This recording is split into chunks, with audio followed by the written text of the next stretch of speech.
नमस्कार, मैं हूं सत्यपाल और आप देख रहे हैं CWB हिंदी न्यूज। शक संवत 1945 विक्रम संवत 2080 आज ज्येष्ठ माह के शुक्ल पक्ष की द्वादशी तिथि और दिन गुरुवार है। तदनुसार अंग्रेजी तारीख 1 जून सन 2023। आइए सबसे पहले एक नजर डाल लेते हैं दिन भर की सुर्खियों पर।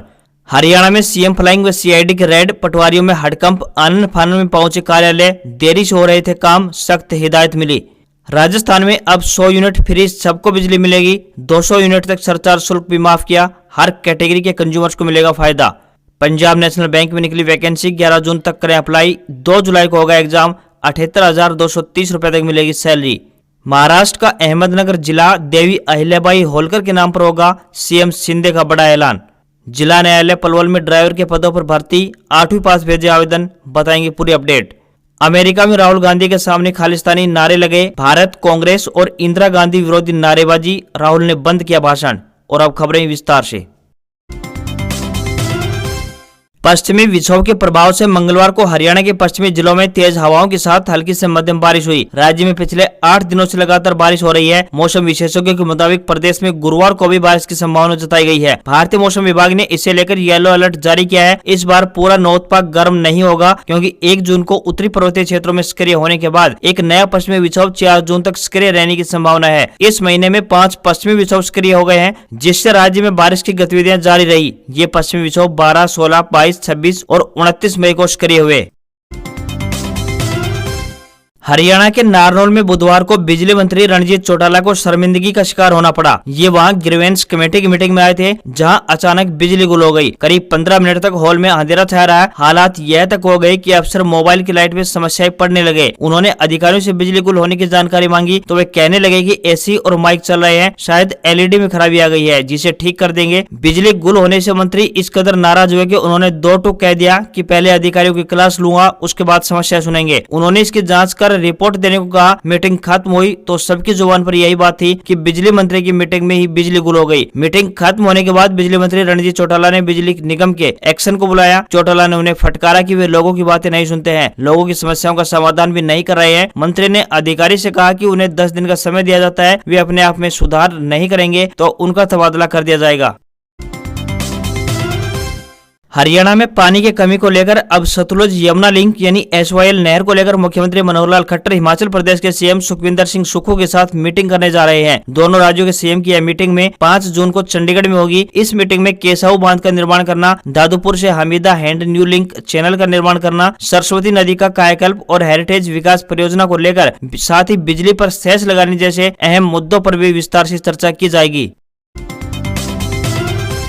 हरियाणा में 10वीं और 12वीं की बोर्ड मार्कशीट हरियाणा स्कूल शिक्षा बोर्ड के साथ साथ स्विट्जरलैंड बोर्ड से भी प्रमाणित होगी। हरियाणा शिक्षा स्कूल बोर्ड के साथ हुए समझौते के बाद अब मार्कशीट पर स्विट्जरलैंड बोर्ड के भी हस्ताक्षर और मोहर होगी। MOU के तहत गवर्नमेंट स्कूलों के टीचरों को भी अंतर्राष्ट्रीय स्तर के मानकों के हिसाब से ट्रेनिंग दी जाएगी। इस फैसले से हरियाणा बोर्ड के परीक्षार्थियों को भी फायदे होंगे। पहला ये कि अंतर्राष्ट्रीय स्तर पर मान्यता प्राप्त है, दूसरा अंतर्राष्ट्रीय स्कूलों और कॉलेजों तक स्विट्जरलैंड बोर्ड की आसान पहुंच है। इसके साथ ही तीसरा फायदा स्टूडेंट्स को सिलेबस को लेकर होगा। इसका सिलेबस इंडिविजुअल रिसर्च और एप्लीकेशन पर आधारित है। IB उन छात्रों के लिए सबसे उपयुक्त है जो पश्चिमी देश में रहना चाहते हैं। IB को लगभग सभी राष्ट्रीय और अंतर्राष्ट्रीय तकनीकी शिक्षा परिषदों और अन्य संगठनों के द्वारा मान्यता प्राप्त है। 1968 में स्विट्जरलैंड में स्थापित IB को दुनिया के सबसे महंगे और प्रतिष्ठित आगे के शिक्षा संगठनों में से एक माना जाता है।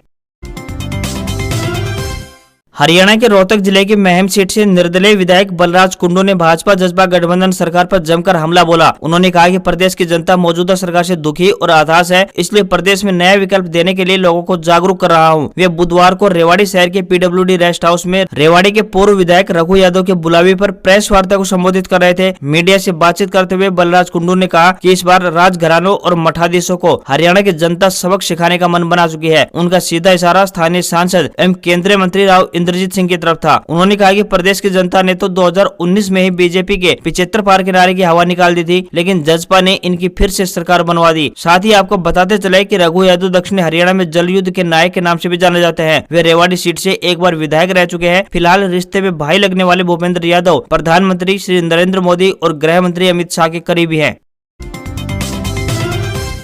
हरियाणा के सोनीपत में किसान नेताओं ने कहा कि 4 जून को गोहाना के मुंडलाना में होने वाली महापंचायत में पहलवानों के मुद्दे पर आर पार की लड़ाई का ऐलान करेंगे। महापंचायत में पूर्व गवर्नर सत्यपाल मलिक, पहलवान बजरंग पूनिया, साक्षी मलिक, विनेश फोगाट भी शामिल होंगे। इसके अलावा जयंत चौधरी, भाकियू नेता गुरनाम सिंह चढ़ूनी शिरकत करेंगे। कहा गया कि पहलवानों को न्याय दिलाने के लिए वे सिर तक कटाने को तैयार है। किसान नेता वीरेंद्र पहल ने कहा कि 28 मई को पहलवानों के साथ दिल्ली में जो हुआ वो सबने देखा है। ये दुर्भाग्यपूर्ण है कि उनकी गंगा में मेडल प्रभावित करने जैसा कदम उठाना पड़ा। उन्होंने कहा कि हम पहलवानों की आन बान शान पर कोई आंच तक नहीं आने देंगे। गोहाना के मुंडलाना में 4 जून को होने वाली महापंचायत में इसको लेकर आर पार की लड़ाई का फैसला लिया जाएगा। हिसार में इनेलो की परिवर्तन पद यात्रा के दौरान अभय सिंह चौटाला लगातार अजय और दुष्यंत चौटाला पर निशाना साध रहे हैं। गांव उमरा में उन्होंने कहा, जब भी अजय सिंह आपके गांव में आएगा तो ये कहेगा कि मैंने आपके गांव के युवाओं को नौकरी पर लगाया है। तब आप उनसे पूछना कि अब तेरा छोरा डिप्टी सीएम है, उसे कहकर हमारे गाँव से किसी को भी चपरासी लगा दो, मान लेंगे कि वह भी कुछ न कुछ है और उसकी सरकार में चलती है। अभय सिंह ने कहा कि आप 7 गाँव के लोग इकट्ठा होकर कोई भी एक उम्मीदवार चुन लेना और मेरे पास आ जाना, जिसे कहोगे उसे टिकट दे दूंगा। 3 लोगों को छोड़कर सबकी घर वापसी करवाएंगे। अजय, दुष्यंत और दिग्विजय को वह कभी वापस नहीं लेंगे। दुष्यंत ने पहले परिवार को धोखा दिया और बाद में भाजपा से समझौता कर आपको धोखा दिया है। आज आदमी सारा दिन कागज इकट्ठे करते रहता है। अगर हमारी सरकार बनती है तो सभी कार्ड खत्म कर दिए जाएंगे। नौकरी की प्रतीक्षा कर रहे युवाओं के लिए एक खुशखबरी है। आपको बता दें कि डिस्ट्रिक्ट एंड सेशन जज पलवल में ड्राइवर के पदों पर भर्ती की जा रही है। यह भर्तियां अनुबंध आधार पर की जा रही हैं। जो भी उम्मीदवार इन पदों के लिए इच्छुक है वे अपने आवेदन भेज सकते हैं। पुरुष या महिला जो भी उम्मीदवार इच्छुक है वह अपने आवेदन भारतीय डाक के माध्यम से भेज सकता है। आवेदन करने की अंतिम तिथि की बात करें तो 26 जून 2023 तय की गई है। आवेदक 8वीं पास होने चाहिए तथा उनके पास कम से कम 2 साल का अनुभव और LMV यानी लाइट मोटर व्हीकल चलाने का लाइसेंस होना चाहिए। किसी भी वर्ग के उम्मीदवार को कोई भी आवेदन शुल्क जमा नहीं करना होगा, यानी ये भर्तियां निःशुल्क फ्री है। आयु सीमा 18 वर्ष से लेकर 42 वर्ष निर्धारित की गई है। इन पदों के लिए आपको ऑफलाइन आवेदन भेजने होंगे।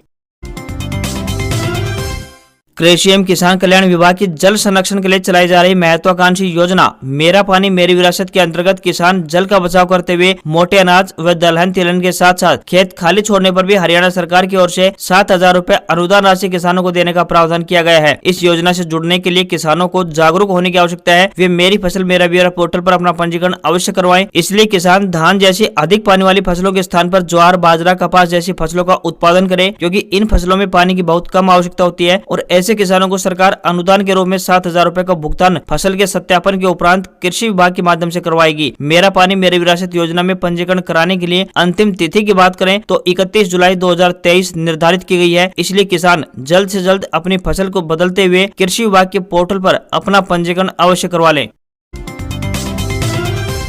हरियाणा के मुख्यमंत्री मनोहर लाल खट्टर ने प्रदेश के किसानों को बड़ी राहत देते हुए गत मार्च व अप्रैल महीने में बेमौसम हुई बारिश और ओलावृष्टि के कारण रबी की फसल के नुकसान के लिए 181 करोड़ रुपए की मुआवजा राशि जारी की है। मनोहर लाल खट्टर ने एक क्लिक से ई क्षतिपूर्ति पोर्टल के माध्यम से सीधे किसानों के खातों में मुआवजा राशि को ट्रांसफर कर दिया है। उप मुख्यमंत्री दुष्यंत चौटाला, कृषि एवं किसान कल्याण मंत्री श्री JP दलाल भी मौजूद रहे। मुख्यमंत्री ने कहा कि हमने फसल क्षतिपूर्ति का विशेष सर्वेक्षण किया था, जिसके अनुसार 18 जिलों में 2.0 लाख एकड़ में फसल की क्षति दर्ज की गई थी। आज गेहूं, सरसों और तोरिया फसलों के लिए 67,758 किसानों को 181 करोड़ रुपए की राशि क्षतिपूर्ति के रूप में जारी की जा रही है। मनोहर लाल खट्टर ने कहा कि संबंधित अधिकारी मेरी फसल मेरा ब्यौरा पोर्टल पर किसानों का 100% पंजीकरण करवाना सुनिश्चित करें ताकि उन्हें समय पर मुआवजा दिया जा सके। यह पहली बार हुआ है कि किसानों को मुआवजा राशि सीधे उनके खातों में मिली है, जबकि इससे पहले उपायुक्तों यानी DC के माध्यम से यह राशि उन्हें दी जाती थी। हरियाणा में अब 12वीं पास UI फॉरेस्ट गार्ड बन सकेंगे। पर्यावरण, वन और वन्य जीव विभाग के अतिरिक्त मुख्य सचिव विनीत गर्ग ने इस संबंध में हरियाणा राज्य वन कर्मचारी अनुभाग ग्रुप C सेवा नियम 1998 में संशोधन की अधिसूचना जारी कर दी है। वन रक्षकों के लिए अब न्यूनतम शैक्षणिक योग्यता 10वीं पास थी। बता दें कि हरियाणा कर्मचारी चयन आयोग यानी HSSC के द्वारा आयोजित सामान्य प्रवेश परीक्षा में न्यूनतम शैक्षणिक योग्यता 12वीं पास रख दी है, जिससे 10वीं तक एक विषय के रूप में हिंदी या फिर संस्कृत होनी आवश्यक है। भर्ती में नियमों में बदलाव को लेकर 9 मई को कैबिनेट में मुहर लगा दी थी। हरियाणा में अब 12वीं स्नातक या स्नातकोत्तर कक्षाओं में हिंदी या फिर संस्कृत की पढ़ाई करने वाले युवा भी सहायक जिला न्यायवादी यानी सरकारी वकील बन सकेंगे। हरियाणा लोक सेवा आयोग यानी HPSC ने 30 मई से 5 जून तक युवाओं को फिर से आवेदन करने का मौका दिया है। जो युवा पहले आवेदन दे चुके हैं उन्हें आवेदन करने की जरूरत नहीं है। HPSC ने 22 फरवरी को अभियोजन विभाग में सहायक जिला न्यायवादी के 112 पदों पर भर्ती के लिए एक विज्ञापन जारी किया था। बैंकिंग क्षेत्र में जाने के लिए तैयारी कर रहे युवाओं के लिए अच्छा मौका है। पंजाब नेशनल बैंक यानी पीएनबी ने स्पेशलिस्ट ऑफिसर के 240 पदों पर वैकेंसी निकाली है। इसके तहत 21 से 35 साल तक की उम्र के उम्मीदवार बैंक की ऑफिशियल वेबसाइट pnbindia.in पर जाकर 11 जून तक ऑनलाइन आवेदन कर सकते हैं। उम्मीदवारों को सिलेक्शन रिटन टेस्ट के साथ साथ इंटरव्यू के आधार पर किया जाएगा। 2 जुलाई को भर्ती परीक्षा के लिए रिटन टेस्ट का आयोजन किया जाना प्रस्तावित है। सिलेक्ट हुए उम्मीदवार को 36,000 रूपए से लेकर 78,230 रूपए तक हर महीने सैलरी दी जाएगी। पंजाब नेशनल बैंक में निकली वैकेंसी में ग्रेजुएट उम्मीदवार आवेदन कर पाएंगे। भर्ती प्रक्रिया में अलग अलग कैटेगरी में अलग अलग योग्यता रखी गई है। ऐसे में आवेदन करने से पहले विद्यार्थी नोटिफिकेशन अवश्य देख लें।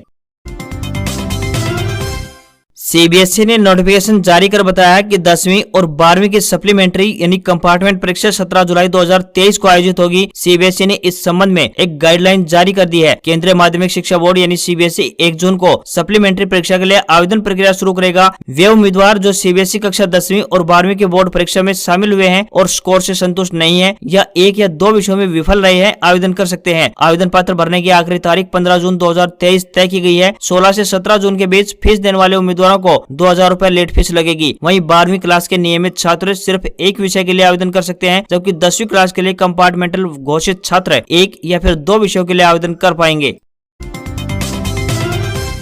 आधार कार्ड हमारे देश में एक जरूरी डॉक्यूमेंट है। इसमें कई जानकारियां जैसे कि आपका नाम, मोबाइल नंबर, जेंडर और पता होता है। इन चीजों में बदलाव होने पर आधार में इसे अपडेट कराना आवश्यक होता है। हालांकि आधार कार्ड में कोई भी बदलाव कराने की एक तय सीमा होती है, जैसे कि आप सिर्फ 2 बार ही आधार कार्ड में अपना नाम अपडेट कर सकते हैं। हम आपको बता रहे हैं कि आधार में कौन सी डिटेल कितनी बार अपडेट कर सकते हैं। आधार में आप अपना नाम केवल 2 बार अपडेट कर पाएंगे, यानी कि बदल सकते हैं। जहाँ तक डेट ऑफ बर्थ यानी जन्म की तारीख की बात है, तो आप इसकी तारीख एक बार ही बदल सकते हैं। वहीं अगर एड्रेस की बात करें तो इसे आप कितनी भी बार अपडेट कर सकते हैं। अगर आप अपने जेंडर यानी लिंग में कोई बदलाव चाहते हैं तो इसके लिए भी एक बार की सुविधा दी गई है। आप एक बार इसे बदल सकते हैं। अगर आप नाम, जन्म तिथि और जेंडर को कई बार बदलना चाहते हैं तो यह भी संभव है, लेकिन यह तभी होगा जब कोई अपवाद की स्थिति होगी। आपको इसके लिए आधार के क्षेत्रीय कार्यालय में जाना होगा। आपको इसका कारण बताना होगा कि आप इसे क्यों बदलना चाहते हैं। इसके बाद इससे संबंधित डिटेल्स और इसका प्रूफ देना होगा।